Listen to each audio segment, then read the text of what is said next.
Para papakita ko sa'yo paano ako magluto ng adobo. Ayan, lagay mo yung bawang, apo sibuyas, igisa lang ng igisa, tapos ilagay mo na yung baboy. Igisa mo ulit ng igisa hanggang mag-iba na yung kulay niya. Yan, pwede na yan.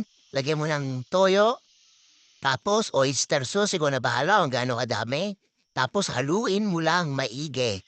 Tapos tatakpan mo yan ng mga 10 minutes siguro. Ayan, kitang-kita, tinakpan ko na par. Yan, 10 minutes lang yan par. Okay na yan. Tapos ilalagay mo na yung Sprite. Tapos, eto nilagay ko na yung sili, pamintang buo, dahon ng laurel.